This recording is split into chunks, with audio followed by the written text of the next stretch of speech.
Somebody told me the user provider should use an adapter to proxy the query factory builder. Don't give me a lecture, it's your architecture. 80 controllers, 100 views. Check the console, turns out none of them are used. And we're not even close to replacing this. I said we're not even close to replacing this. And now it's all down tonight. I never thought I'd see a cookie crash a whole website. Well, somebody told me the user provider should use an adapter to proxy the query factory builder. Don't give me a lecture, it's your architecture and taking it down. Tables with no keys behind repositories, yet still somehow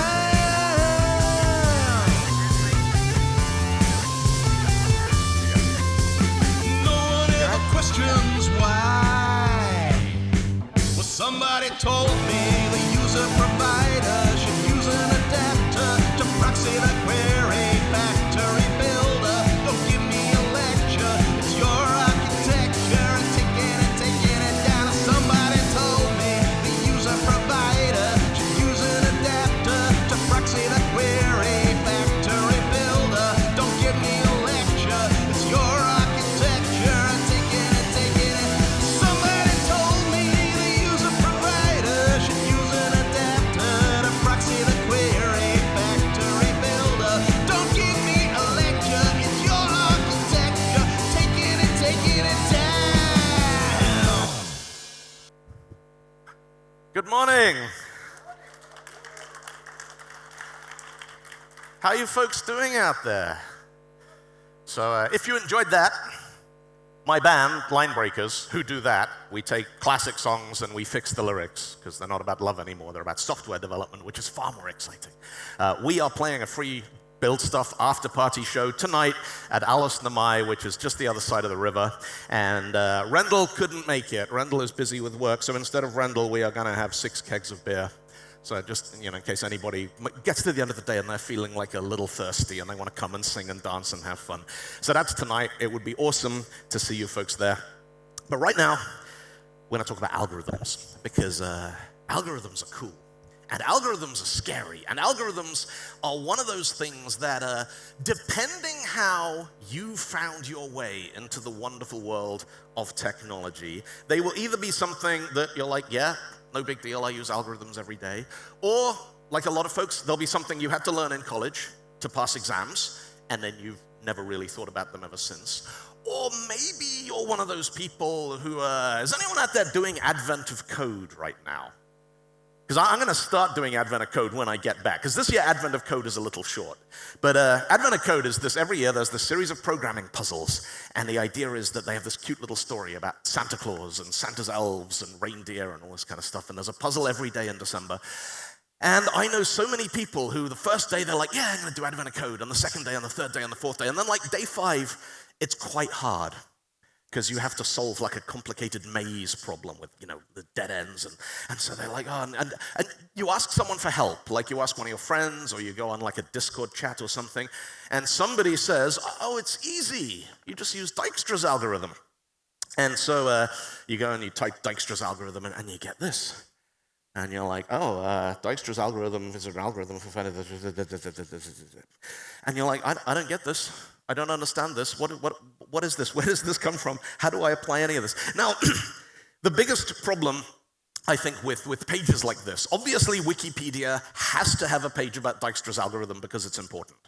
But the art of writing good technical documentation, you need to know who your audience is. Who are you writing for? If you're writing for a junior developer who is studying this because they need to implement it, you'd write one way.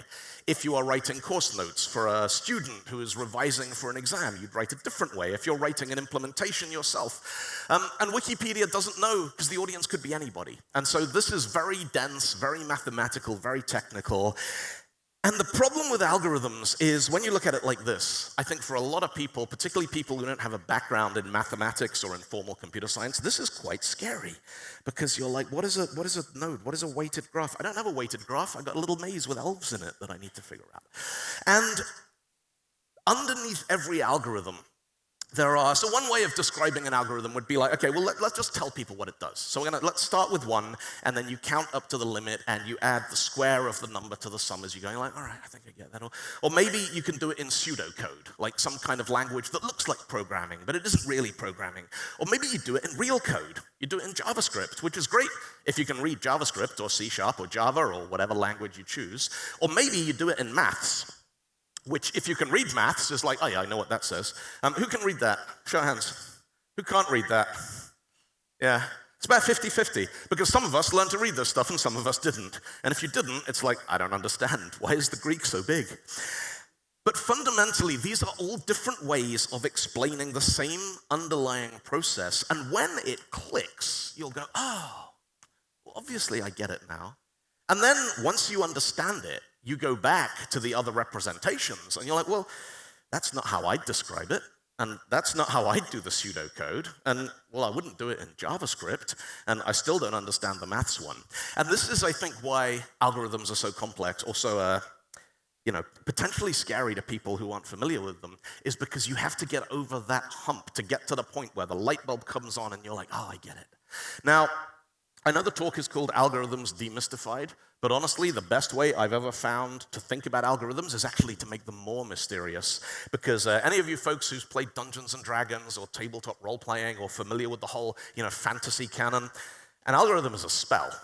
It's something that your character has to learn, and it takes effort, and you've got to put time into learning it, but once you have learned that spell, it becomes a new technique in your toolbox. It's a new thing that you can use to solve problems in the world. Now, algorithms are the nuts and bolts. They are the fundamental components of computer science and software engineering. They are important, they are powerful, they will do all kinds of things. If we didn't have them, we would be in a great deal of trouble. Does anybody have one of these in their house? This is a tap and die set. This is what you use to make nuts and bolts. Now, if you are doing some work on your motorcycle, or you are doing some work on your kitchen, or you are repairing something for one of your kids, you don't make your own nuts and bolts. That is the most important, possibly the single most important thing about this talk I'm doing today. This is not stuff we should be building ourselves, because every language, every runtime platform library in the world probably has a better version of the algorithm you need already built into it. If you get to a point where you are having to re-implement this stuff yourself, either you are doing advent of code, or you're doing leak code, or you're just learning it for the joy of doing it, or you are doing some seriously cutting-edge research into novel algorithms for specific scenarios, in which case there's probably very little that I can teach you, but I wish you every success with it. Now, the word algorithm, it's Persian. It came from Farsi, ancient Persian, and it all comes back to this guy, Al-Khwarizmi, who was a 9th century mathematician who wrote a book in Arabic about how to perform various kinds of numerical calculations. And this book was translated, it was, like I said, published in Arabic, and then it was translated into Latin as Al-Khwarizmi's method for doing mathematics with the Hindu numbers, which became the Indian numbers, which just became numbers, because those are the numbers that we all use. And Al-Khwarizmi became algorithm, and the word has come to mean a mathematically rigorous set of steps that you can use to solve a certain kind of problem. Facebook does not have an algorithm. Twitter does not have an algorithm. TikTok does not have an algorithm. There is this kind of thing, social media and journalism, like, oh, the algorithm. That's not an algorithm. It's a statistical model that is just trying to find content it thinks you are going to engage with and you're going to click on. So when people say, oh, the Facebook algorithm, nah. One, it's not deterministic, because every time you refresh the page, you get something different. And two, it is not mathematically rigorous. There are elements of randomness, and it's based on big statistical models. So when journalists talk about the algorithm, nah, it's not that kind of algorithm. Let's meet one. Let's meet the universal algorithm. You can solve any problem using this one simple trick. You start here, and you say, are we done? And if you're done, you're done. And if you're not done, do stuff. and then check if you're done. This is it. This is how most algorithms work. The two really important things here. One, are we done? How do you know when you have found the answer to your problem? And if you haven't found the answer, what do you do? What is the stuff that you do? Now, I studied undergraduate computer science about 25 years ago now, and my first semester at university, we had this whole run of learning about functional programming and learning about algorithms and learning about data structures. And the week that we lost more students than any other week, the week that a whole bunch of people just looked at it and went, yeah, I'm not coming back, I'm going to go and do something else with my life, was the week that we learned about recursion. Because recursion is what happens when do stuff is the universal algorithm.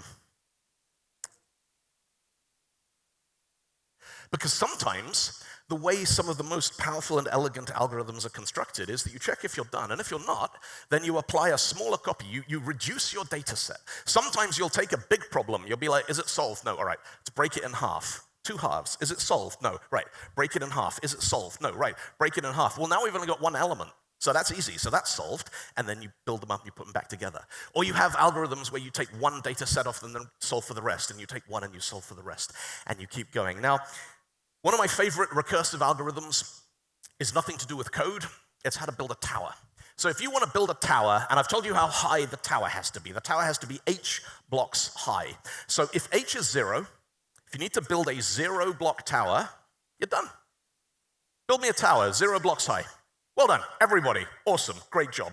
Because that's the degenerate case. That means if there's no more height, we are finished. Otherwise, you put down 1 block, and then you build a tower on it with a height of h minus 1. So a tower of 4, put down a block, and then build a tower of 3. And a tower of 3 is a block with a tower of 2, and a tower of 2 is a block with a tower of 1, and a tower 1 is a block with a tower of 0, and tower 0 means, hey, we're done. We're finished. And this is this idea of recursion. You have an exit case, which is normally very, very simple. And then you have, well, if that doesn't work, we tweak the data ever so slightly, and we just call back into ourselves, or we put another layer on top of ourselves. Now, like I said, recursion is incredibly powerful, incredibly elegant. It freaks people out. Because it's like, how's it ever going to stop? How do we know if this thing is going to break? And writing recursive algorithms, sometimes, let me just skip back so that doesn't keep animating forever. Sometimes you'll have something that is running for, Advent of Code is a good one. This happens to me every year. I'll start the thing, and after 30 seconds, I'll be like, is this just taking a long time, or have I written an infinite loop? And at that point, the only way to know, I've had Advent of Code solutions that ran for 16 or 17 minutes. Because they weren't very good, because I hadn't optimized them yet. And after 5 minutes, you're like, have I made a mistake or not? And at that point, it's important to understand the exit clause, because otherwise you're just gonna loop until infinity. So let's meet some, we're gonna come back to recursion in a little while, but let's meet some examples of algorithms and why they are important and why all of this stuff matters. And we're gonna start off, we're gonna play a game of Scrabble. And we're gonna play a game of Scrabble against a millennial because, it's important to cross generation boundaries and introduce people to the things that folks like me love. And so we're playing away, and our opponent plays the word yeet. And we're like, that's not a word. You can't play yeet in Scrabble. They're like, yeah, yeet is a word.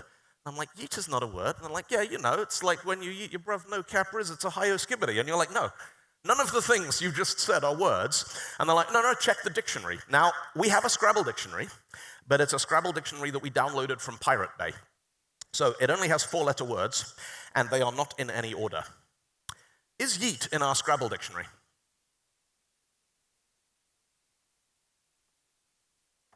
Now, I reckon I could check, I timed myself on this, I can check about 3 words per second. There are 360 words on this slide, so every time we gotta check the dictionary, it's gonna take me 120 seconds, about 2 minutes, which is a long time. If you've gotta take 2 minutes for a dictionary check, every time your opponent plays a word that isn't a Scrabble word, it's gonna be a very long game of Scrabble. This list is not sorted. Now, let's make things a little easier. Our opponent is gonna play Riz, and we're like, okay, 1, not a word. 2, where did you get a second Z from? There are not 2 Zs in a game of Scrabble. Let's check the dictionary and see if that one's allowed. But now, our dictionary is in alphabetical order. Can we find Riz? Now, at this point, we can use something called a binary search because we know that our input is in order. We have a strongly defined order. So what we're going to look at the middle of the dictionary. We're going to say, right, there it is. Is that our word? Is that Riz? Is Riz before or after that? Now, for the purpose of this exercise, we are using Latin, case insensitive, accent insensitive, dumb American English people collation. I realize different cultures have their own alphabets, their own alphabetical order, their own sorting. We are using noddy English for this. Is Riz before or after lion? After, yeah, all right. So we throw away the first half. Our problem is now half the size. The middle of this is the word self. Before or after? Before, okay. Throw away the second half. Pick, before or after? After, all right. Rent. Yep. Before. Before. Yep. And now we get to our escape case, because we've only got one word left. So we're like, is that our word? It's not. So one, Riz is not in the dictionary. We didn't find it.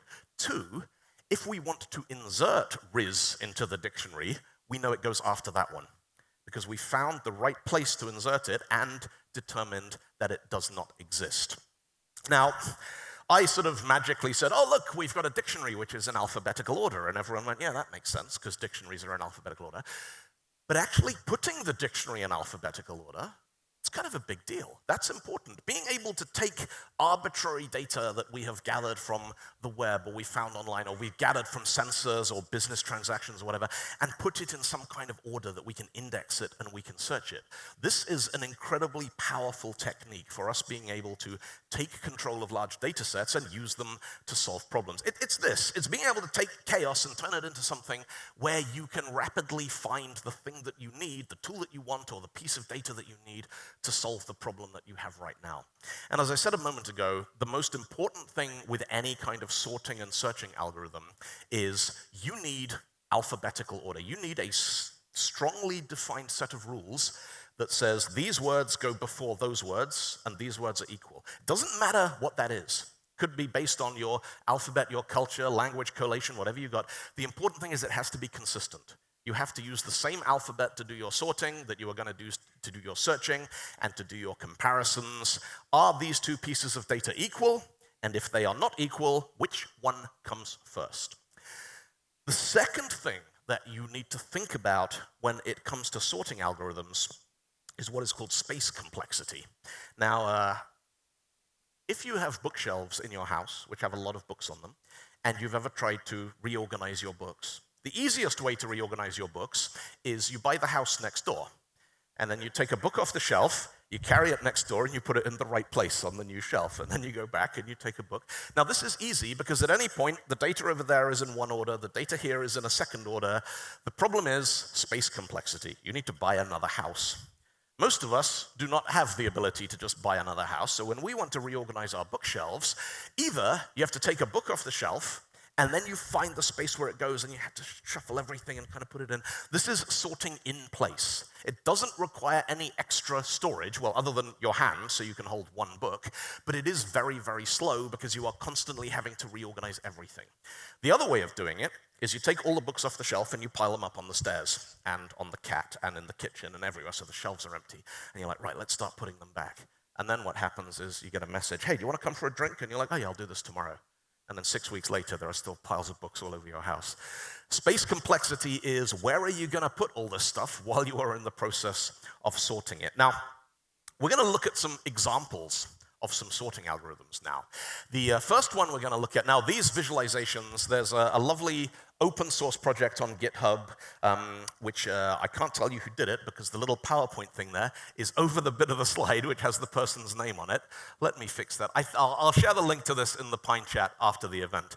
But this is a lovely visualization that takes different kinds of sort algorithms and animates them and sets them to music. So in a minute, someone outside is going to run in because they think we're playing Space Invaders. This is called bubble sort.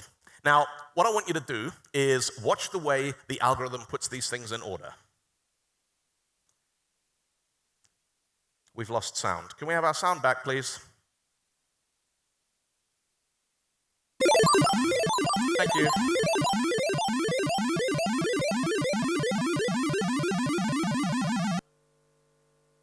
Now I'm going to run that again. Watch the yellow bar, because what happens each time is it's going to bounce up until it finds a tall bar. It's going to turn that bar yellow, and then that bar is going to bubble. like bubbles in a glass of soda, it is going to bubble all the way to the top, and when it gets there, it's going to stay there. So watch the yellow bar.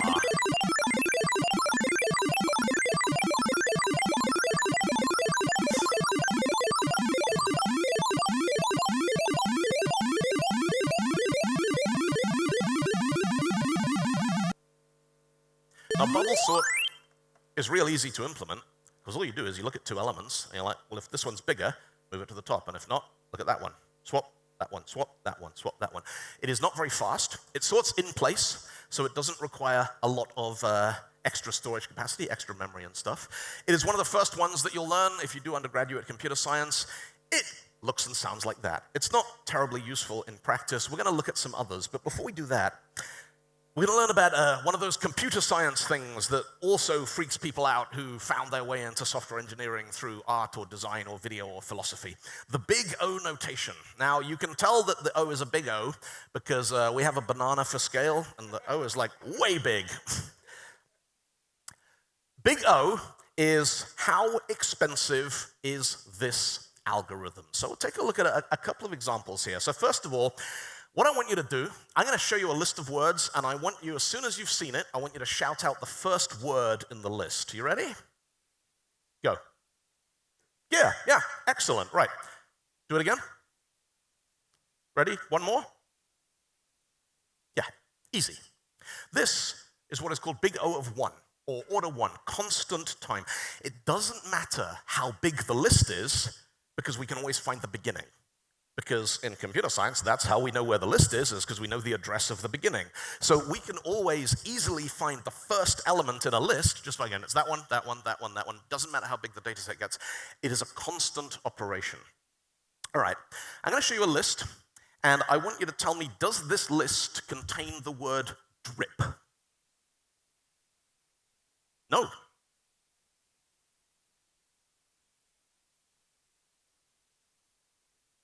No?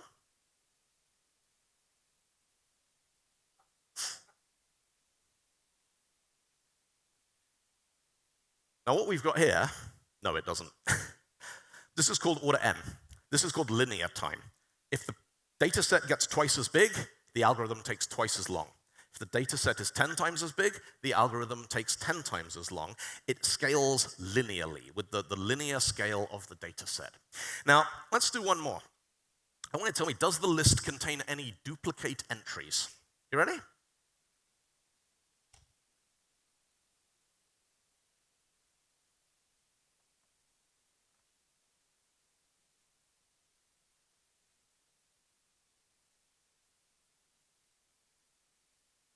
Yes?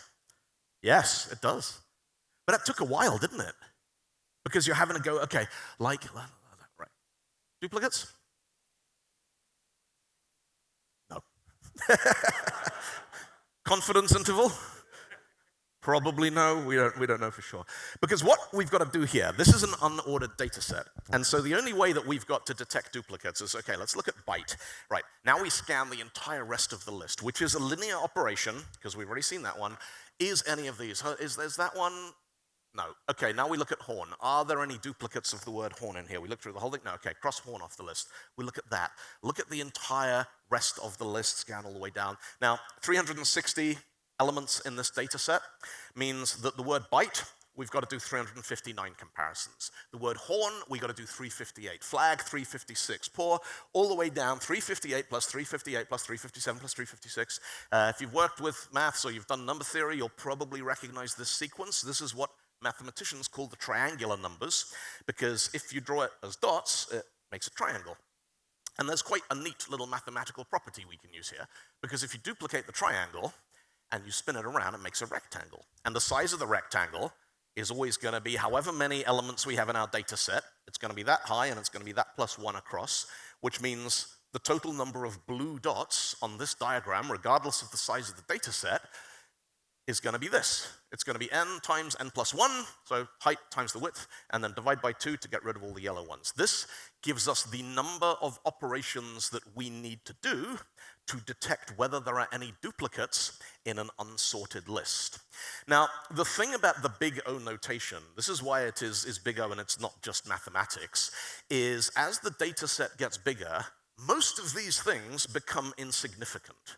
They don't become 0, but they become small enough that we don't care. So n squared plus n, all right, we can expand that to n squared plus n all over 2. Now, the over 2 doesn't matter. If it's big, small, massive, enormous, like petabyte data set, it's still going to be over 2. The 2 doesn't get any bigger, so that is not affected by the size of the data. But as the data gets really big, like n is going to go ding, ding, ding, ding, ding, and n squared is going to go off up to the sky, and so we can forget about the n. And this is why this looking for duplicates in an unsorted list is what we call order n squared. It's what's called quadratic time.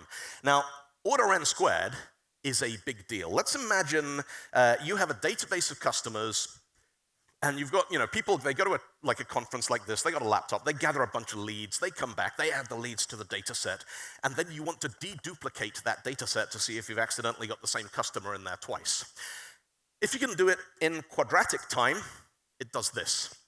Now this means, say you've got 100 customers, it takes you 100 milliseconds. Your company's growing. 200 customers, now it's 400 milliseconds. 800, 6 seconds. 1,600 customers, 25 seconds. 3,200 customers, deduplication takes 2 minutes. By the time you get to 10,000 customers, it takes 27 hours to deduplicate your data set.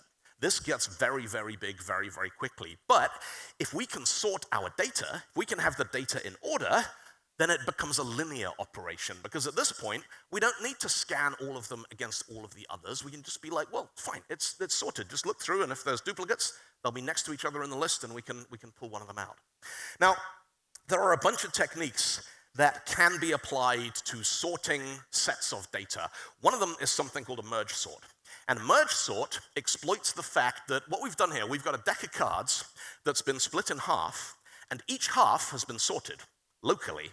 So now all we need to do is we're going to look at the 2 decks, and we are just going to take the bottom or the lower valued card from each one, and we're just going to combine those into one single data set on the top of the thing. And so this gives us a way of saying, well, if we've got 2 small sorted data sets, we can combine those into one large sorted data set in linear time. We just pick the next one, that one there, that one there, that one there, and then we have the whole deck sorted in order. Merge sort, visualized, looks like this.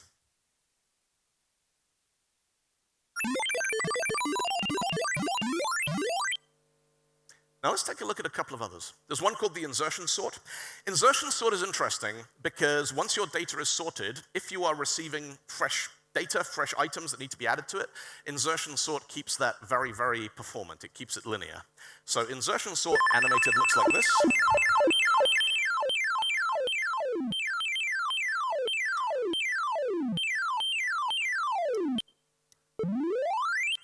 And is definitely the most space invaders of all the sort algorithms. Cocktail sort, I love this one. This is like a bubble sort, but you go both ways, like you're a cocktail shaker, so it goes from one end to the other and back again.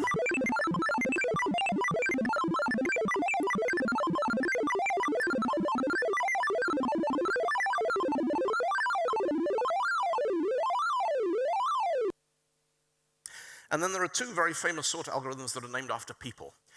One of them was created by Donald Shell in the 1950s, 1960s, 64, I think. Donald Shell was one of the kind of pioneer in computer science who worked on this kind of stuff. 1959, in my notes. We haven't found a better one. Like Donald Shell found this algorithm in 1959, and on most input cases, shell sort is still one of the fastest sorts that we have available. It works like this.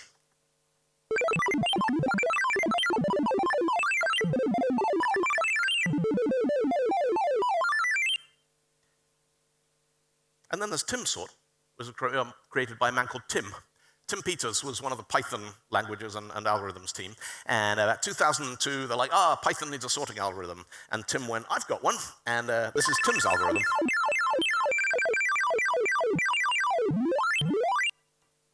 And then finally, the one that is baked into most languages, the only one we found that is better than shell sort is called the quick sort, because on most inputs, now quick sort has one flaw. On certain what are called degenerate data sets, it gets very, very slow indeed. But on most inputs, it is the fastest one that we've got, the fastest, efficient, general purpose sorting algorithm.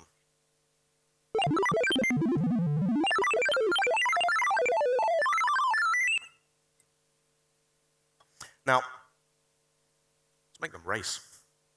because this is where you really get to see the difference between the others. So what I've done here is this is the same input, same data set, and the same cycle time. So it's going to do one step at the same frequency across all of these, and you'll be able to see which one of these actually completes the quickest. So let's go, and there we go. Now you're going to see quick sort any second now is going to be there. Quick sort's done, Tim sort's done, heap sort's shell sort, heap sort, insertion sort, and there's our old friend bubble sort, sitting there gently going, I'm still working on, yay, I got it done. Now, I wanted this to be a talk about algorithms which had no code in it at all. Bits of pseudocode, bits of explanation and visualization, but there is one sort algorithm which is just so beautiful, I didn't feel like it would be fair to do the talk without including it. It's called the timeout sort. And the way the timeout sort works in JavaScript is we are going to create a list of elements, which are just going to be some random integers. And then what we're going to do is we're going to say for every item in the list, I want you to do window.setTimeout. So it's going to wait that long, and then it's just going to log the item to the console. And then when we run this, now obviously this depends how long you're prepared to wait, but it is rather nice. The first number, by the way, the 10073 that is not in our data set, when you do a window.setTimeout in JavaScript, does anyone know what window.setTimeout returns? Timeout ID, yeah. It gives you a number that you can use to find your timeout again if you need to reset it or you need to cancel it. So that's what the first one there is. But the rest of them, this is the timeout sort, or the sleep sort. It's just, hey, wait until the number, and then print the number, and that way you get the numbers in order. And the bigger your numbers, the longer it takes. And this one's weird because it's not in linear time or quadratic time. It scales with what the biggest element in your data set is. It's completely useless, but it is rather lovely. All right. This is a slide from my talk about algorithms. I'm going to present it at a conference next week. And of course, modern computers go, ooh, human made a mistake. Look, machine superior. I will underline it in my squiggly red. And this means that we have a spell checker working, and spell checkers are cool. But have anyone ever tried to build their own spell checker? Because it's one of those things that we take for granted, because a lot of us, we just like, spell checker's been a fact of life for as long as we've been writing things on screens. And then you're like, oh, I need to build a spell checker. Now, I had a really interesting project about 10 years ago. I was working for a company whose main product was a database of professional actors. And we had a search facility, and people said, can it do autocorrect? And we're like, well, kind of no, but maybe we'll look at it. And so we looked at this corpus. Now, the thing about professional actors in the United Kingdom and the United States is that you're not allowed to have two actors with the same name. So lots of actors change their name to something a little bit weird. Like someone's called William Jones, but there's already a William Jones. So the first one will be Billy Jones, and then Bill Jones. And then someone else is like, well, I'm going to be Billiam Jones. And it's like, Billiam's not a name. And it's like, I don't care, it's my name. So it goes in the database. So we had to try to build like an autocorrect system based on this list of unusual words and names with no duplicates in it. And so we had to dive deep into how do spell checkers and spelling correction things actually work. And I discovered a thing called the Levenshtein distance algorithm, which is, it's named after a Soviet mathematician, Vladimir Levenshtein, who defined this in 1965. A lot of this stuff is old. Like, we solved lots of these problems way back in the 60s and haven't really found a better way using, classical deterministic computing. Levenshtein distance between two strings of length A and B is given by lev A of B, where lev... No. Thank you, Wikipedia, but no. The Levenshtein distance says, all right, here is a word, and what we're going to do is we're going to measure the distance between that word and another word. So let's say we want the Levenshtein distance between coference and let's say, well, we got COF, all right. Well, let's jump to that point in the dictionary and scan through it and see what word we might have been trying to spell. Now, maybe we were trying to spell coffee. Now, to get from coference to coffee, we've got to replace the E with an F, so that's one edit. And then the R, we've got to get rid of that. The E can stay. We've got to get rid of the N and the C, and the E can stay. So to get from coference to coffee, we've had to make 4 changes. So we say the Levenshtein distance from coference to coffee is 4.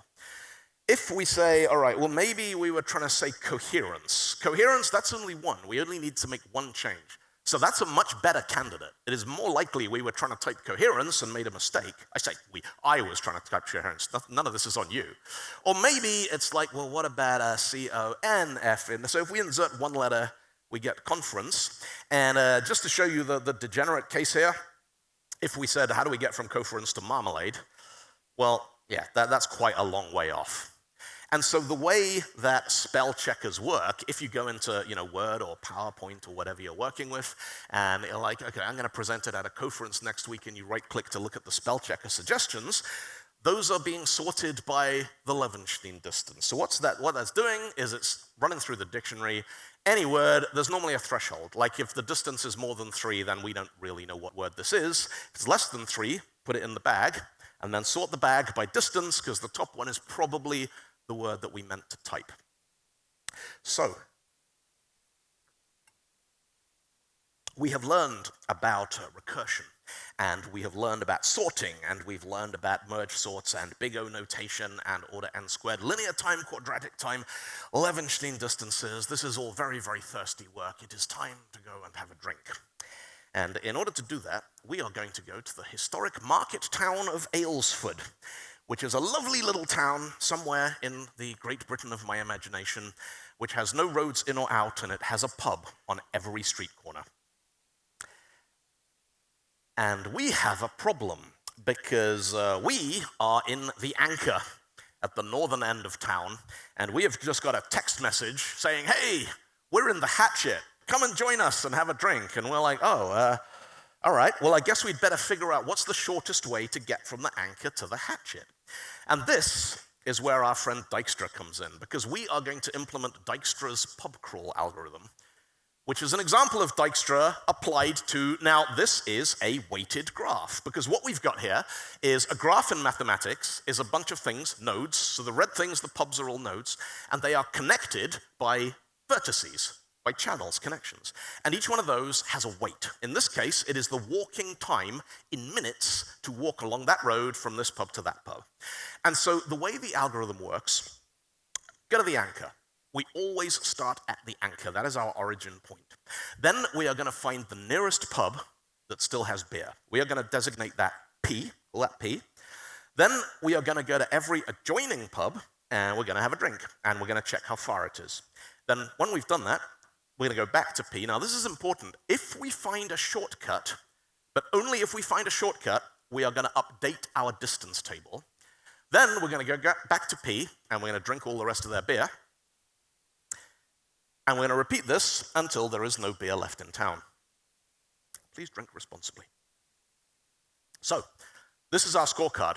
Now, at the beginning of the execution path, the distance to the Anchor is 0, because we're already there. The distance to every other pub in town is infinity, because we haven't measured it yet. So, let's go. Right. We're going to start off at the Anchor. So, find the nearest pub, P, that still has beer.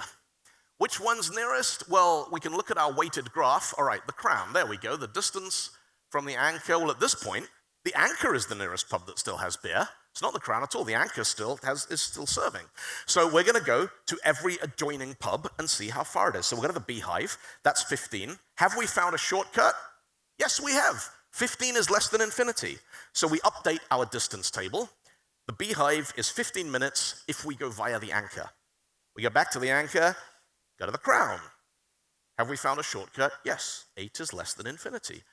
Have a drink, go back to the Anchor, go to the Duke. Shortcut? Yeah. 18 minutes. All right, cool. Step 4, go back to P. Drink all that beer. Right, Anchor's off the list. Go back to the top of the algorithm. So we go to the Anchor. We find the nearest pub that still has beer. Now, we have our distance chart. We know the Beehive's 15, the Crown is 8, the Duke is 18. All right, so the Crown is closest, so we're going to go to the Crown. So we go to the Crown. Find the nearest pub that still has beer. Well, at this point, that's P, that's the Crown, we're there. Have a beer at every adjoining pub. So the Crown to the Eagle, 20 minutes. Update our chart. Done. The Crown to the Duke, yep, we got that.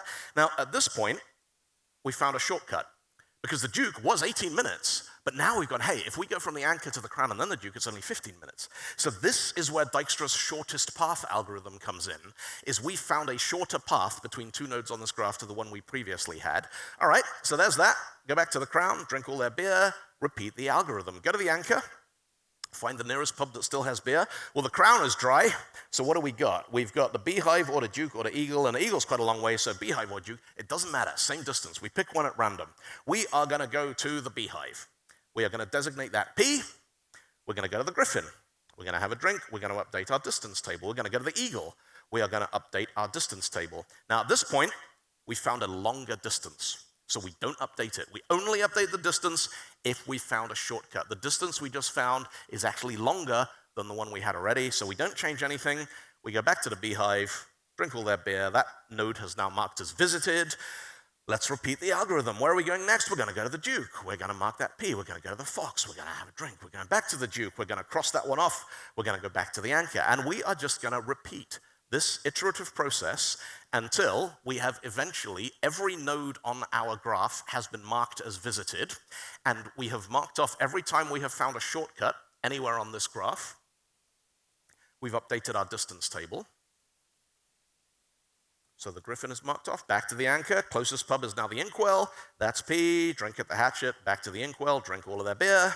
And finally, we go to the hatchet, last pub in town, there's nowhere else to go, drink all their beer. We've now visited everything on that graph, and now we have our distance table. We have built a table that tells us if you need to get from the anchor, because you always have to go from the origin point. That's one of the things about Dijkstra, is it tells you from a given origin point the distance to anywhere else on there.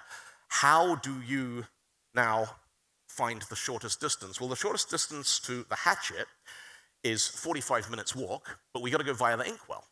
And the shortest distance to the inkwell is going to be 36 if we go via the eagle, and the eagle is going to be 26 if we go via the fox, and the fox is going to be 21 if we go via the duke, and the duke is going to be 15 if we go via the crown. And so we have determined, one, we know we're going to be there in 45 minutes, as long as we don't stop anywhere along the way. And two, we know this is the route that we have to take. This is how we do it. This is what Dijkstra's algorithm does for us, is it gives us the shortest path through a set of nodes in a graph and tells us the total distance from where we are to the place we are trying to get to. Now, the hatchet and the anchor are real pubs. The anchor is in Stockholm, and the hatchet is in Bristol in England. And if you go onto Google Maps and you say, hey, I need to go on a pub crawl from the anchor in Stockholm to the hatchet in Bristol, it is going to do exactly this. It is going to apply Dijkstra's shortest path algorithm, and it is going to find you the shortest route. Now, things like Google Maps, what's really clever about this is that the nodes on this, so basically Google Maps takes every street corner in the world and says, right, that's a node, and then the distance between them, one, it has the linear distance, like how far is it to drive from here, also has driving time distance, based on how long it typically takes. So you can optimize Google for, I want the shortest number of kilometers, or I want the shortest number of minutes.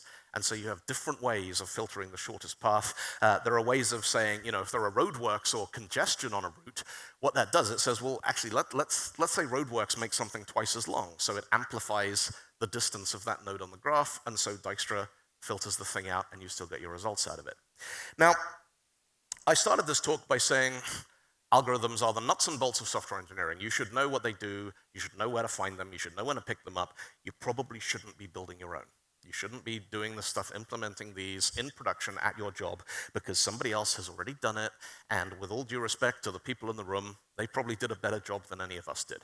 If you do, like in Microsoft.NET, in C#, if you do an array.sort, it uses a version that checks for the degenerate edge cases, and if it has them, it'll do a merge sort, and if it doesn't have them, it'll do a quick sort.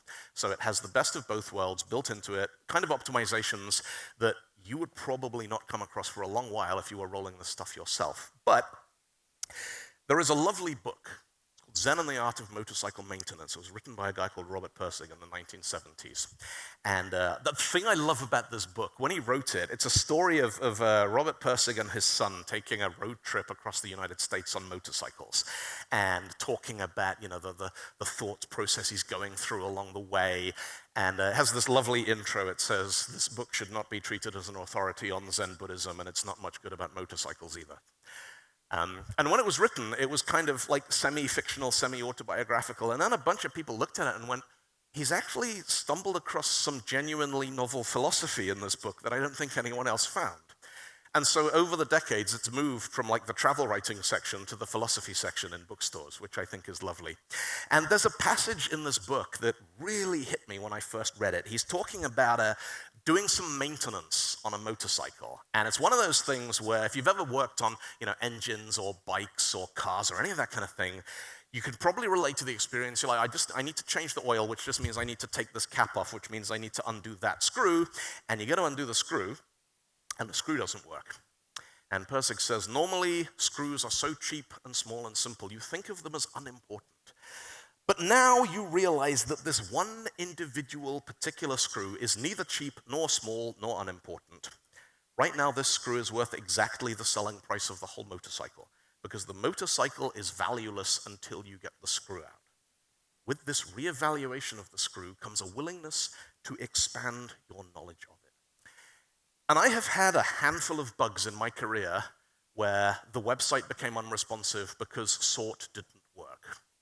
And you're like, how can sort not work? Like, it's just sort, it always works. And this is why I think it is so important to understand what is actually going on with these algorithms behind the scenes, because every once in a while, not every day, maybe even not every year, but once in a while in your career, something that can't go wrong is going to go wrong. And it's not Cloudflare this week, it's something else.